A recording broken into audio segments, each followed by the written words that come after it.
people, show you got heart. Now we're playing the game and we're totally scoring, learning how to make a virtual business boring, showing up every morning, ready for the show. Cold engaging virtual meetings 2.0. Good morning and ready for another episode of Engaging Virtual Meetings podcast. If you're watching here on social media, make sure and hit the subscribe, share, like, or comment. If you comment live during the show, we might be able to shout out your comment on there. If you want all the episodes, we're over 112 episodes now, by the way. Go to engagingvirtualmeetings.online and you can subscribe on any of your 13 favorite podcast platforms. There was a new one that replaced Spotify as a second, but Apple is still the number one place to get this podcast. And check out the Engaging Conference, my conference every year. This will be our 7th annual. It'll be October 28th through 30th this year in Seattle. And on a hybrid, you can actually score a free ticket at engagingvirtualmeetings.com/CON. Now, geez, we're a vibe in. I've been lucky enough to be in Florida. I was the MC for the GSM Con, or Government Social Media. And one of the highlights was that I was here's one of my more recent sayings: virtual is the gateway drug to in-person. I'll say that again. Virtual is the gateway drug to in-person.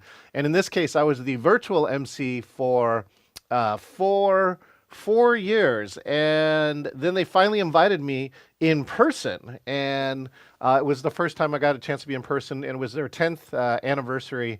And so congratulations to Christy Dalton and the entire team over at Government Social Media. And it was an amazing conference with that. Now, we got speaking of amazing, we have a guest with us. A shout out to our good friend Marty Dickinson, because I met this person on Speaker Speak Live. She's a communication catalyst helping people to find and use their voice. She started as a recruiter for American Express, right? She loves lists, by the way, and she's the author of Learned It in Queens Communication Playbook. Got to ask more about that. Winning Against Digital Distraction. Let's welcome Julienne Ryan. Thank you. Thank you so much. Well, it is great. And yes, shout out to Marty. And yes, before there was American Express, there was even a bigger journey before that to get to this point about using stories and recruiting and just getting connected with people in amazing ways. So I can't wait to have this chat with you. I've been looking forward to it. Oh, well, thank you. And of course, good morning to you, Julian. If you didn't know, I was actually a 10-year recruiter at Microsoft. So it's one of the technical recruiters that were there. So maybe we'll share some recruiting stories. But let's do this, Julian. For my friends who don't know who you are, let's just take this moment and introduce who you are and what you do in the world. Well, thank you. I want to talk about how in this world we are living in, everyone is always distracted between their digital devices, the humans around them, even the noise in their head about what's going on.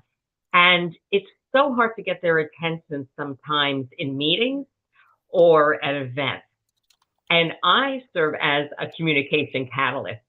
I teach people how to listen to themselves and to each other. And I use some fun devices, ironic metaphors, stories, and the art of just teaching how to somebody to use their focused listening to be much more present. And what happens with that is people start to be more engaged. They start to understand the context of what the other person is speaking about and the whys. And when they do that, they start to build trust, and they actually able to have a more substantive conversation that builds a foundation for deeper discussions about important things like they have to get done at work when they leave these meetings. So it's about disrupting and moving towards, oh, listen, look at you. I've experienced people like you in meetings. I'm like, you are a great prompt. Been there. So I get you to look up and shock you into listening.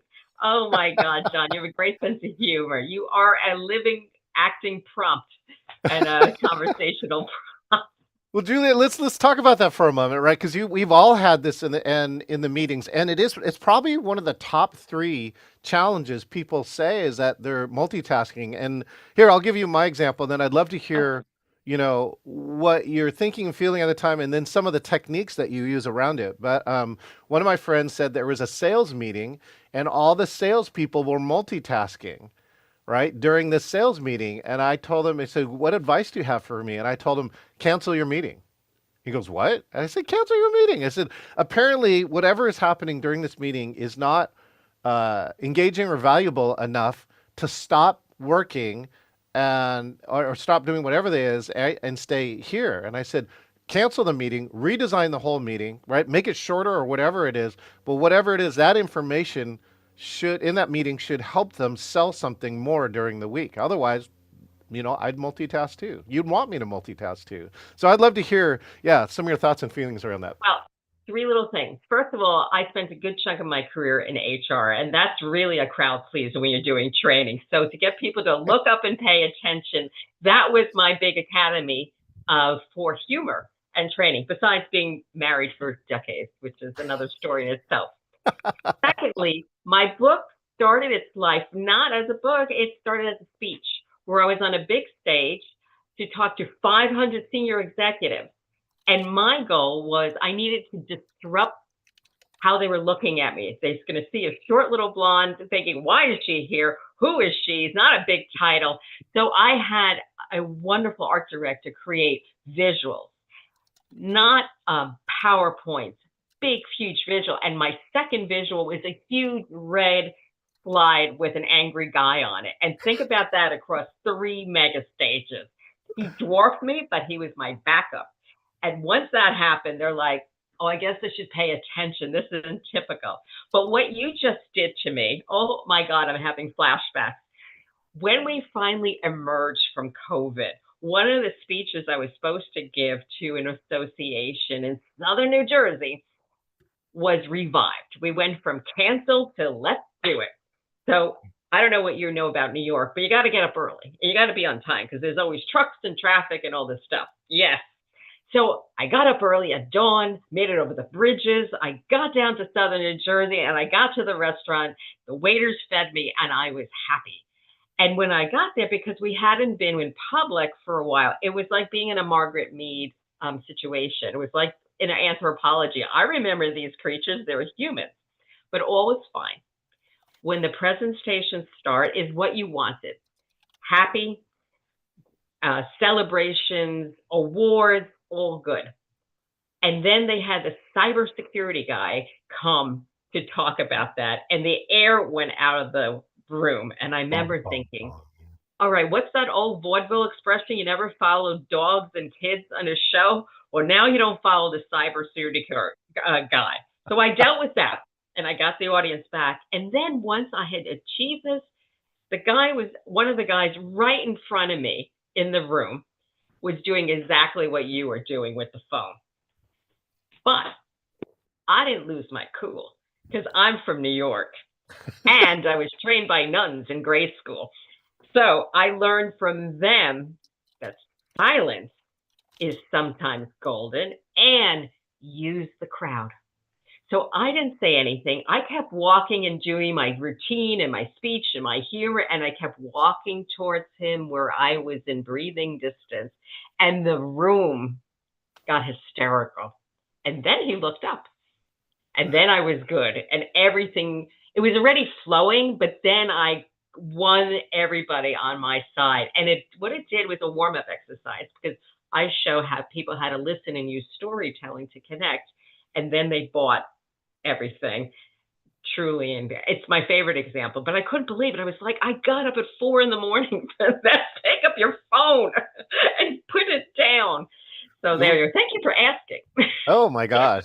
My most recent story with this is I was the MC at a Toastmasters event and they needed to clear the room because they needed to reset the room for dinner, right? And so there was the bar was open, but in the hallway, and there were appetizers out there, but nobody wanted to leave, right? It was after the storytelling competition. Nobody wanted to leave, Oh yeah, and those are great. and so I made a bunch of announcements from the back of the room, and they still didn't leave. And so one of the things I did is then I got on the mic and I started to walk around the room with the mic, though, all right, going, wouldn't it be great now? There's amazing beverages out there and appetizers that you could clear the room so our amazing staff that has been feeding us all day long can get this dinner room ready for your next dinner, right?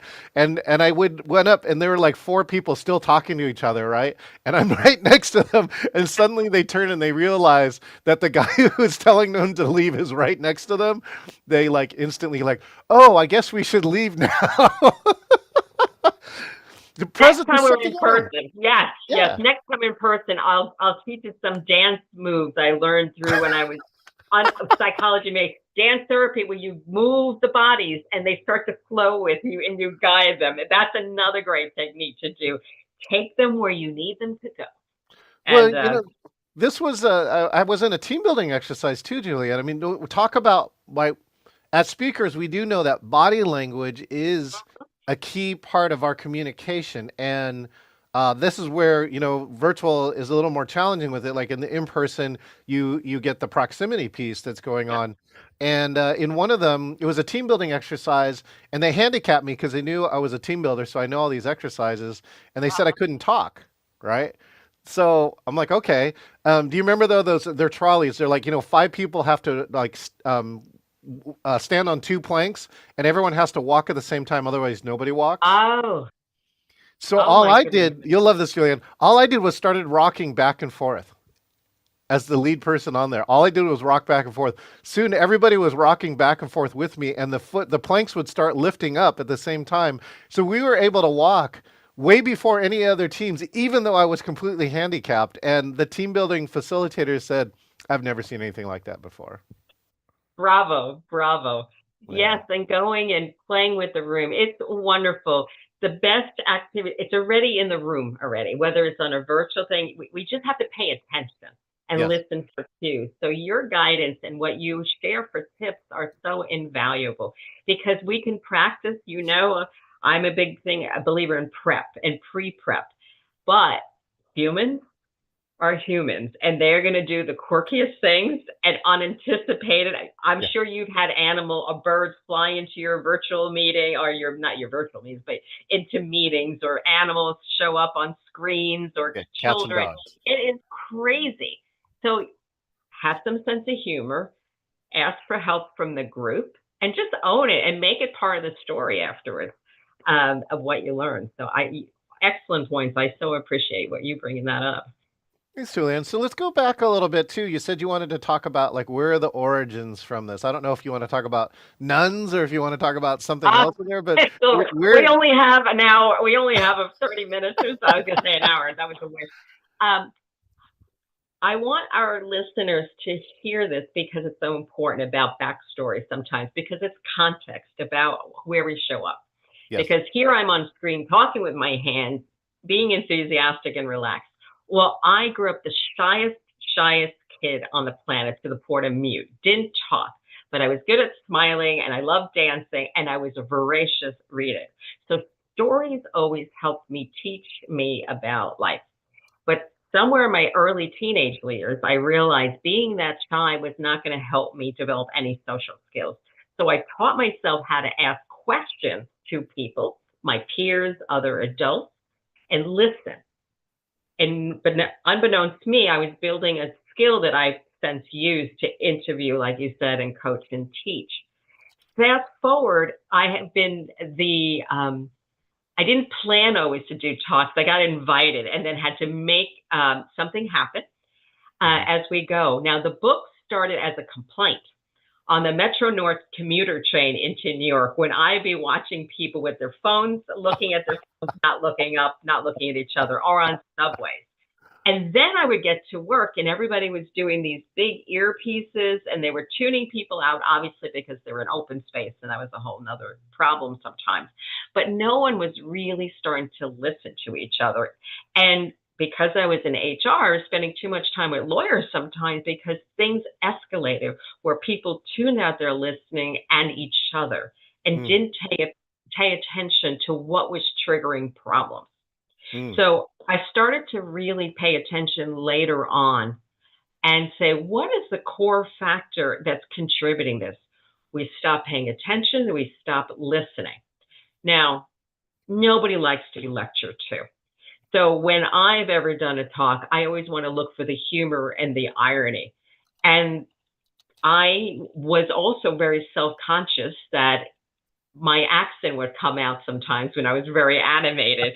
So when I ultimately was asked to do a speech on digital distraction, I thought, oh my word, they're going to hear my New York accent and they're going to say, where the heck is she from and why is she here? But when I decide to do something valuable, which is listen to my inner voice saying, well, you just got to keep it authentic and show up as you are. And I cannot explain to you that that was a tipping point because I was always apologizing, like, because real New Yorkers are supposed to be from the island of Manhattan. You know, the boroughs didn't matter. And then I decided to own my roots and start to look at what that borough taught me, which is mm. we are one of the most diverse places in the planet, not just New York City. We have 800 nationalities at the minimum there. There's multiple languages. And if you grow up in New York, chances are most of the time in Queens, most of the time you're trying to translate what somebody's saying to you. So it taught me a lot of skills about being patient and learning. Christopher Walken, I don't know if you remember that actor. He Yeah. comes from Victoria, Queens, and he talked about his style, that very stilted style of communicating. That wasn't a device. When I found this on YouTube, I was like, oh my God, this is awesome. He talks about that everybody was from another country. So we're Mhm. always translating and trying to get the nuances of what they're saying. And that created that stilted dialogue. So what we think sometimes is a challenge, we can repurpose it to make it a useful technique. So now I'm owning my queens, and my accent has actually gotten stronger over time since we've been branched in. So there you Well, know, and it became a book afterwards during COVID, where most of us were doing some creative things, and there's more about that afterwards. well, one of the things is my friend Janet Livingstone, who's one of our members, she won our last story standing contest. You know, we Mm, talk about something called global English, which is mm, if you are speaking or facilitating to English as a second language audiences, often you have to do things such as slow down, right? yes. Uh, sometimes over enunciate. And it's so that people who are having English as a second language can understand you better, right? And so, yeah, global English is one of those pieces, a little bit like that Christopher Walken style, right? Yeah. But Yeah. the one thing I do talk a lot about, I just gave a keynote to National Speakers Association North Texas, and it really was based around um, Elizabeth Gilbert. Do you remember who Oh, Elizabeth yes. Gilbert Yes. was? Yes. Absolutely. Right? She wrote the book. Oh, come on, geez. Now I go. Oh, Eat, Pray, Love. She wrote Pray Eat, Pray, love. Love. She has Yes. 16 million, copies, and she gave one of the best keynotes during virtual. And the reason why I'm talking about it is because we went and tore apart her keynote because she engaged people, like 650 people on virtual, where they felt like they were having a one-on-one conversation with her. And we're like, how do you do that? And the one of the top things we picked out of it was her authenticity. And what I like to tell speakers is that this is the one skill and one thing that you can work on every single day is your authenticity as a speaker. I also say that authenticity trumps perfection, right? That as opposed to whatever is perfect in your mind or what you think everybody else's minds. What people really want is you, whoever you are, as you are. And I love that you said it was a tipping point. I'm curious, what did the audiences do after you made this decision? Did you notice a difference in how they responded to you? Well, I had already had a speech and practiced it, and it was like a comedy routine for 35 minutes to executives and then interactive. But as you know, sometimes the higher up the food chain you go, the more reluctant sometimes executives are about being vulnerable. Because when you Yes. do a speech or not a speech, a story, you have to give some truth about yourself. That's scripted, that's not bulleted. And they participated.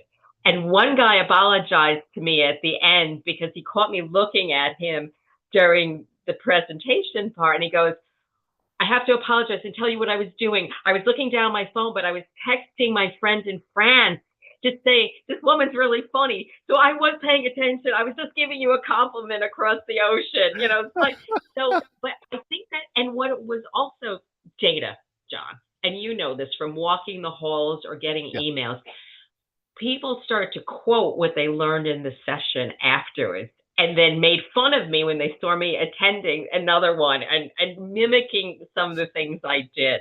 So that was such an energizing experience to see. Not only did I accomplish this goal, it just validated how amazing humans are, that we're all looking for connection. Yes. We're all looking for the fact that somebody else is appreciating their circumstance, because I was making fun that we all screw up.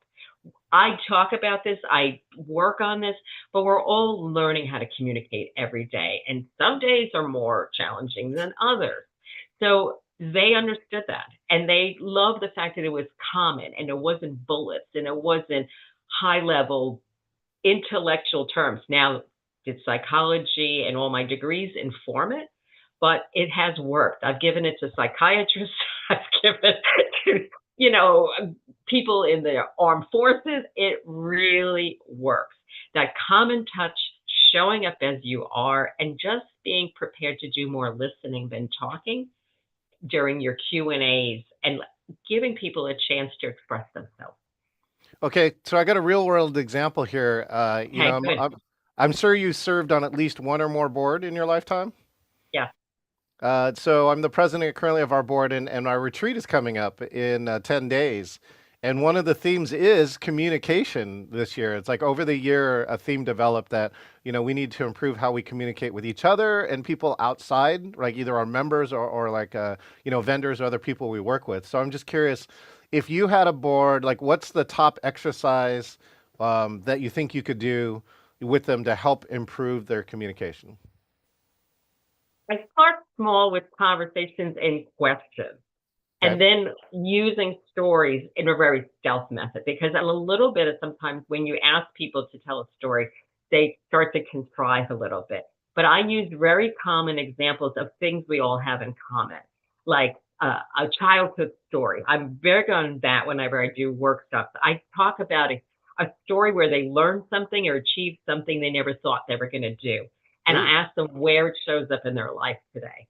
And that is a huge icebreaker, because I've seen people that had such an angry facade talk about what they were able to do and learn in school and work as a 6-year-old.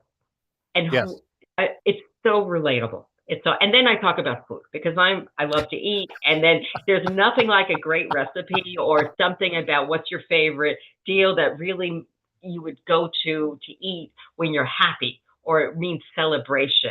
And that produces a whole bunch of data that is incredible. And why I love it, because when we look at each other, we can make some assumptions. Somebody looks at me and they can make a little assumption about where I grew up. So you're going to read this book and learn a little bit more. We are looking, or I'm looking for, like you are in speaking, that bridge, that connected, that common ground of island that we all have. Yeah. And then we can relax and get prepared for what we really want to be talking about afterwards. So it builds trust, a little empathy, and then you never look at the same way at the same person again. You're like, you become that person who had that great spaghetti story, or you managed to make your first dinner and create something. So simple is what you always go for, I think. Go for the core thing. Keep it as simple as possible when you're looking to connect with your audience. Oh, genius.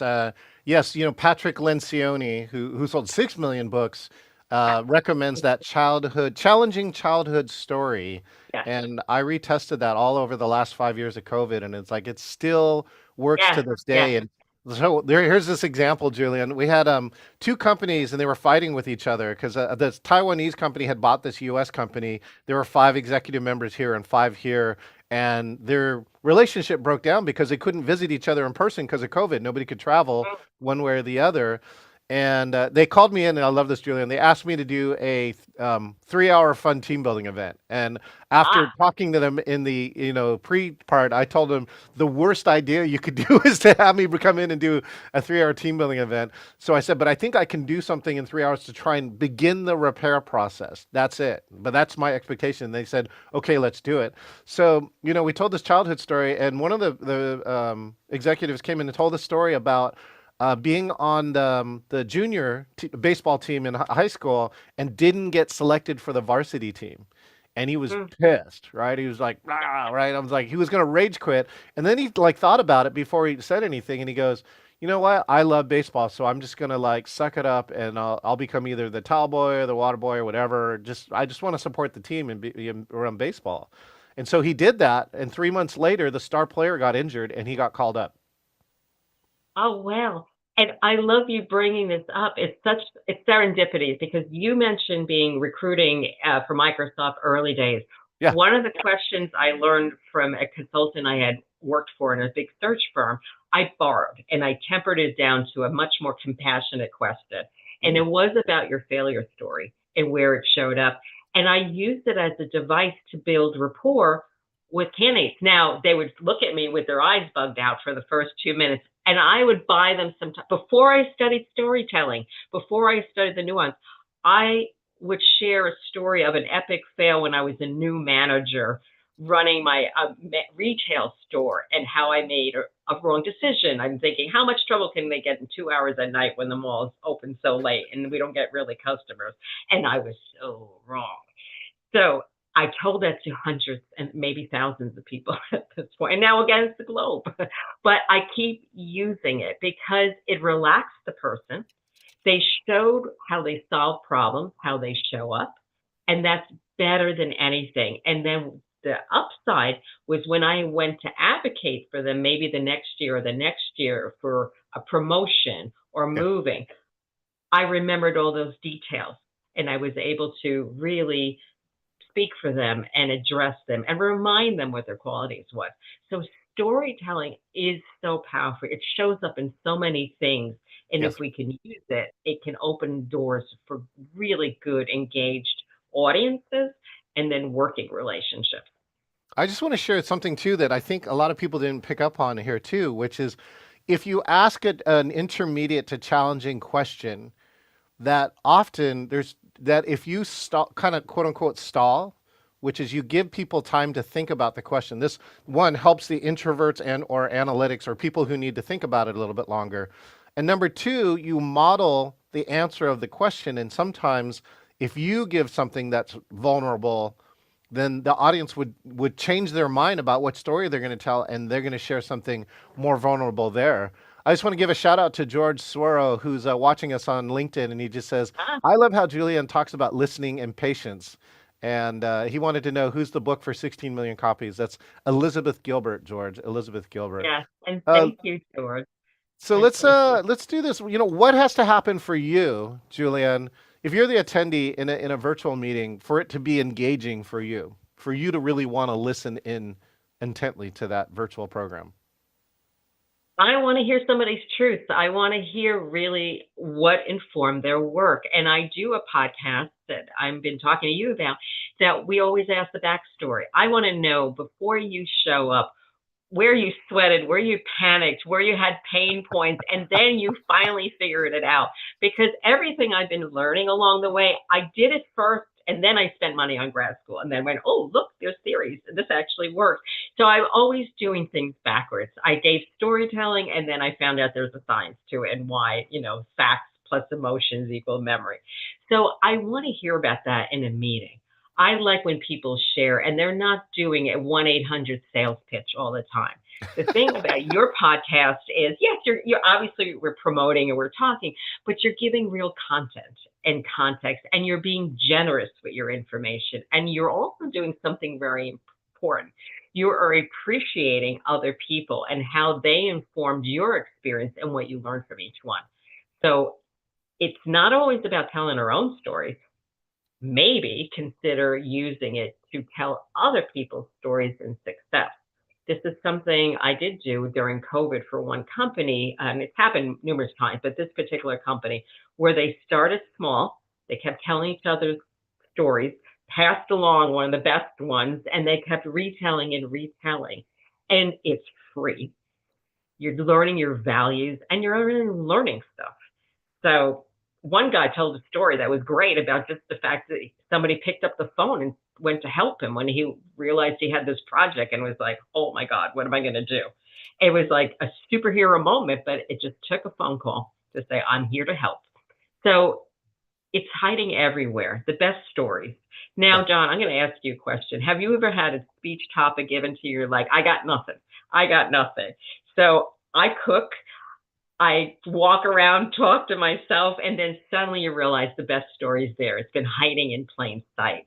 So we overthink so much for life, at least I do. Yeah. And then I call it my process now.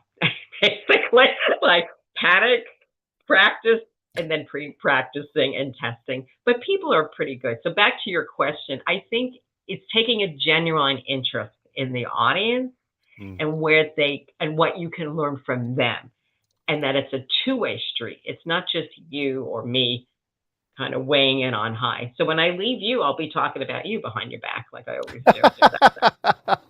Well, hopefully in a good way.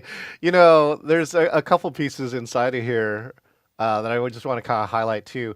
You know, here in the Northwest too, I advocate to a lot of my, especially new speakers or other people who ask me, anti-selling or anti-marketing. And what I mean by that is like you do the have this like this podcast. There's in this podcast, right? The amount of selling I do is like this much, which is I do it at the beginning and do it at the end, all right? But and the core of the content is why people like George care, you know, come and watch in and listen to this, is that that it's about you, right? It's the content. I think you'll love this other piece here. One of my new speaking edicts is this: allocate up to half of your speaking time for the audience to talk. And here's the reason why.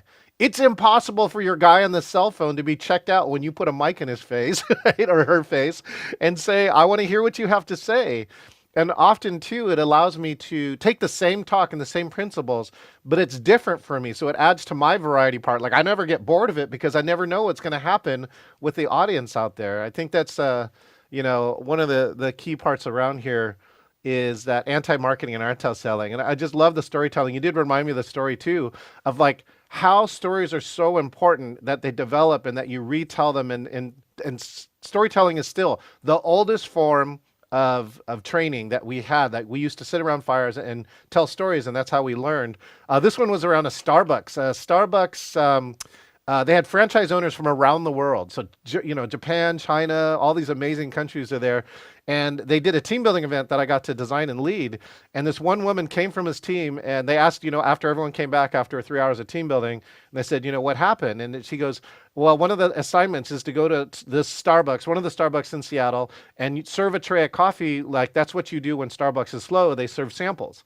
And 8 teams had already been there. And so everybody within 2-block radius had already had coffee. And this VP from Venezuela is going, what the hell are we going to do? And so she comes in there and she tells all of her team, everybody get a tray of coffee, right? The idea, this is like you, the idea just struck her. And she goes, everyone get a tray of coffee. And then they all walk outside. They follow her outside. And she gets in front of a double-decker tour bus and tells it to stop, right? And so one of the things they're talking about in Starbucks is to make that moment is really, you're not serving and selling coffee. You want to make somebody's day. And so they go in and they actually go in and they rush they did a free coffee seminar in the double-decker bus over the microphone that they had made the day before. Love it. I love it. And so she told this story to the room. She goes, I'm taking this story back to Venezuela to tell all of our stores in Venezuela. That's how you do something out of nothing. That's how you create a moment when you think there's nothing you can do. Oh my God, I love it. And it is true. And I call it listening to my inner queen girl, that little creature that's jumping up on down your show when something's going wrong. And this is not a virtual example. It's been a session, but it's a real life example where at the same conference, I was the panelist. I was the facilitator of panel. 2 people, there were executives. I was going to speak to them on a topic. They had questions. I met them. I was so organized. We were all prepared with the points. And then the guy went rogue. And oh, I'm sorry, context. I'm perched on a chair, one of these Italian sofas that like sucks you into it. So I'm balanced on the end of it so I don't lose me. And all they'll see is a head like a minion.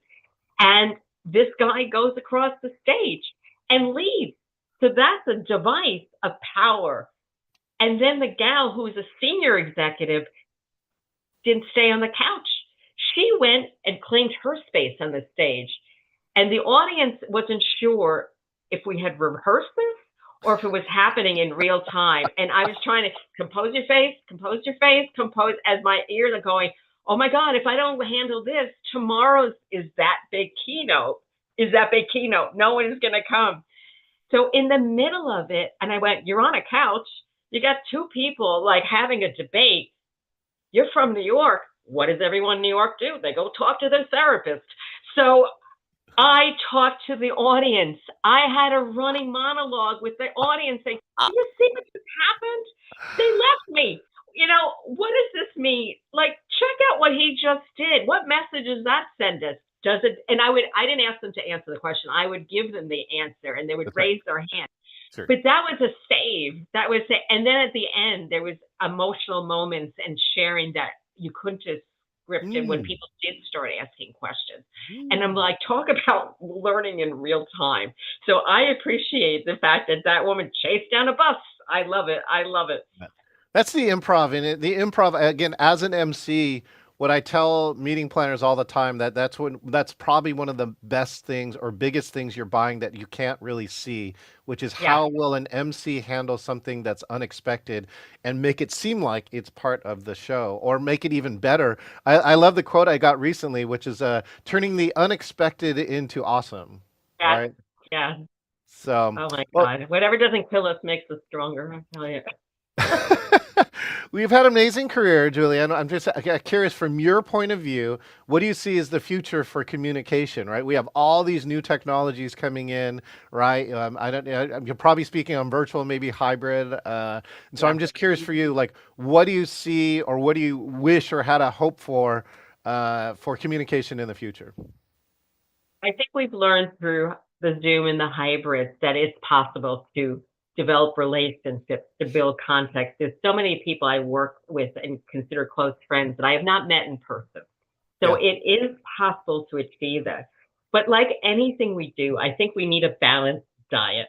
And there is a beauty of meeting somebody in 3D real time because you can have side to side moments and have those hallway moments. Those women always talk in the bathroom and learn, a bunch of stuff, and research. But it's those small things you can do to circle back to folks and communicate with them and say, I was thinking, your comment yesterday, May. And that knits people together. So you don't have to go to everything on the planet, but create moments for you and your team. And I'm doing that next week when I go up to Connecticut to an academic institution to do that for their staff, to appreciate them, celebrate them, use stories, and then give them a chance to mix it up with each other because they've been all working in hybrid and remote. And I know I can't wait. Like, it's like a drug. Like, I can't wait to hear what comes out of that room. And it always shocks me and surprises me. And I think it's an honor to be able to, when people share their story, it's a privilege and it's a gift and we play it forward. So I think that's the lesson I want to impart. Give each other a chance to listen more than ever. And small moments matter. Do more listening and reflect. And then just show that you appreciate the sharing. There's a whole art and science to what I teach. So behind this joking and smiling, there's a very organized look. So there you are. With lots of lists, we already know that. And so, I told you that. Oh my God. I'm the resident extrovert in the house, and a technique that I've learned over my last 20 plus years is that when to shut up, when to just stop talking, and if you watch that, and if you for those especially who are extroverts who might be listening to this, go to your next meeting and figure out how can you listen more, right? So I sometimes physically sit on my hands, or I'll wait. Like, here's these points where I want to, and I'm like, but what if I just waited? And even in this recent meeting that I had, it was like a meeting for, it was a pre-meeting for like a potential sale in the future. And somebody new joined in, and the two, like the organizer and this other person started having a full-blown conversation when I was supposed to like share like what my services do. And I just chose to shut up because these two had some form of connection, which was really important and valuable. And I didn't want to get in the way of it. And it actually added more value to me. The person who brought me in, we talked afterwards, and he goes, "I saw what you did there." He goes, "I just want to tell you that I appreciate it." And shout out to the introverts. You gave such an important point because I talk about that all the time. I have introverts for coaching clients. I have introverts in the room, and they sometimes don't appreciate their gifts to the group dynamic. You see, when everybody is talking nonstop, and I've had meetings where when I said HR, what remember one boss, he was like, okay, we're done. The introvert is sitting there listening, synthesizing all the information, running risk analysis, like where are the opportunities? What have we missed? And Yes. guess what? When she raised her hand, I can see her in my eye and said, by the way, Yes. we weren't done. And had we gone forward, we would have been in big trouble. And it happens time and time again. So in the work I do, it's a balanced diet in the meeting as well, because there's opportunity for the introvert to get comfortable Yes. and the extrovert to stop talking. Now, my biggest challenge is my husband. He's from Dublin, Ireland, and my joke that I didn't create for the book, I just been using as my mantra. He never met a sentence he couldn't make longer. So no matter what, I have to find a way to get a word in edgewise. Yes. So I'd like to say I'm Buddha calm all the time. I am not, but I use those lessons for good so I can help other people and myself listen and pay attention. So take a pause once in a while. We're wonderful, we're smart, but somebody else has something to say. Create an opportunity for them to talk, and you'd be really surprised. So thank you, John. You're like, it's like we rehearsed this. We didn't. We were very spontaneous, and all this good stuff is coming out. Well, that's the authenticity piece. And in my experience, I've been doing team building for now 28 years, is that introverts often solve the team building because they did. You did exactly what they said. They're looking and analyzing, and then the bright idea comes to them because they're not talking, and then they say one thing and it changes the entire room. What I love. Speaking of one word, this is the fun new part of my interview portion called the speed round. So I'm going to ask you questions. I'm going to ask you a series of questions that I wrote during this interview, and you have to answer them as fast as possible. Are you willing to do this? Christmas. Okay. Okay, are you ready? No stress here. Okay. What is your favorite beach? Jones Beach. Ooh, where's that? It's the next county over from Queens, New York. That's where I Okay. went on school trip. So it has a lot of memories. Hot as heck, but it's got a lot of memories. This is for me. What was that equation you gave earlier? I need to know this equation. You said it very quickly, so I'd like you to say it one more time. Fact plus emotion equals memory when you're telling a story and something that you're using sensory details to describe it. Oh, okay. Going to take a snapshot of that. What's your best recruit or recruiting tactic? I tell stories and I listen, and it's worked wonders in coaching and general conversations. I've been on different parts of the globe, asked one simple question, and found out there is stunning connections across the hemispheres. It's just awesome. So take a pause, ask a question, and then listen. Listen. Don't jump in, even though you're excited. Just listen. There we go. All right. All right. Let's see. There's your applause for that. Best freeway or road? Oh my gosh. Freeway or road. I love this one old highway near me. It's called the Bronx River Parkway that was designed when cars were not big and small, and it just winds in, and it used the natural landscape of the area. And it's so pretty, and it has brooks and things. It just is such a well-designed place. So it has parks next to you. See people jogging and being outdoors. So it was a very thoughtful creation.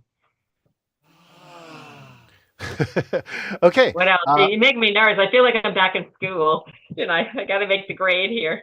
So, there's no grades here. It's like there's a school in Washington State called Evergreen that gives no grades. That's what this oh, is. wonderful. I wish I knew about that. Favorite book that is favorite book that is not yours. I learned a lot from Animal Farm years ago. It was assigned Oh, reading in high school, and I thought it wow. was one of the best group Wow. dynamics, change management, what to pay attention to books I've ever read. Wow. There's Animal numerous Farm. ones. Yeah, there's Old school plenty of too. them. Okay, none you want to give a shout out to? I've given a shout out to this gentleman at every workshop. There's Richard Dickman. He was a storyteller who took the time to speak to me when I was just starting out. And Yep. before there were webinars in Zoom, he arranged for a webinar so I could practice the talk I was going. And he asked me two very important questions that I've passed on and shared with every coaching client. How do you want the audience to receive you? And how do Yeah. you want to show up for others? Kind, gentle man. And then I connected him to other people in our community. But that gift of not just answering a LinkedIn message, but to really showing up and giving himself the gift of time. And I do appreciate that. So he always gets a quote on every presentation I do. I don't believe in PowerPoints the traditional way, but he gets a quote. And there we go. He gets the magic piece. One part too that he did that is rare. There was like 90% of people who presented on webinar for the first time. That was their first time. They never did a rehearsal. So he was already way ahead of his time. I know. Tell me an amazing place you have danced. Back to Robert, here was a lesson back then. Always make sure you're dressed up and you're ready and your hair's combed. If you're going to be, you never know. If someone's getting on the phone, you just know. The best place I danced was I had the joy of being in Cyprus for a big birthday. And I thought we were all going to just dance in the village. It was festival of music. And my friend, who I'm going to see in a few weeks, arranged with the tavern owner to have one of the dancers come over to me and ask. And there I was in the middle of the town square thinking, okay, this is different. And I don't know what's coming forward, but this is definitely a moment. And then I was part of this huge circle dance, and I found out how large this freaking village was because it was like running a mile, like a quarter mile lap. And then when the dancing ends, I just grabbed the next guy next to me who was in the crowd. I went, you're my dancing partner for the next 5 minutes. And the guy was from UK and he was in shock. And I was like, that's it, we're dancing. So I think the lesson there is to seize the moment and just enjoy it. And you never know what's going to happen when you have that gift of spontaneity, and keep smiling. So when I left that village, I knew everybody. I was like waving all the way back, every tour bus, every person, because they had seen this short little blonde bopping around. And my husband was just laughing. He was like sitting in his chair going, you're doing great. So, yeah, and I'll see them all. And we're all going to have a mini reunion in a few weeks. Oh, Awesome. oh, still connected. Yeah. You'll love Not the this whole part. village. Not the whole village. Just my friends. One of my favorite dances was Barcelona, where I was halfway across the world, and a Barcelona woman asked me to come dance with like 300 people to do like a gigantic, circle ring dance. And it was none of it planned, and that's why it was so special. All right, my last question for you, Julian. What's your wish for this year? What is Julian's wish for 2025? Showing up to connect with more people, being able to discover their stories, help them really engage with others because it's an icebreaker. So whether it's workshops or coaching like this online in conversation, that's my happy place. I just can't, I get so excited. Like I know next week I've already been thinking about my group when I'm going to. So that's where I have the most fun. And eventually I am going to write another book. And probably there's going to be food. And of course there's going to be queens. And of course there's going to be stories. So there you go. Maybe that's the title already, right? Queen food stories, right? That Yeah. will change your Take life. a prompt for your friend there. Yeah. Well, Julian, thank you so much for being a guest here on my podcast. We had a blast here, and let's see, we're gonna do a little do our own little dance here this morning. All right, so I'll dance And you on that's the one way of my up. expressions.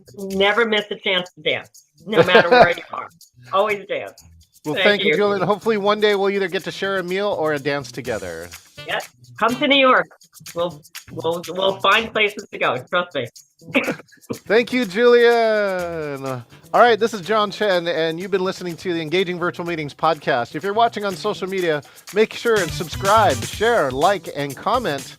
If you want all the episodes here, go to engagingvirtualmeetings.online and subscribe in any of the 13 places you can get the Engaging Virtual Meeting podcast.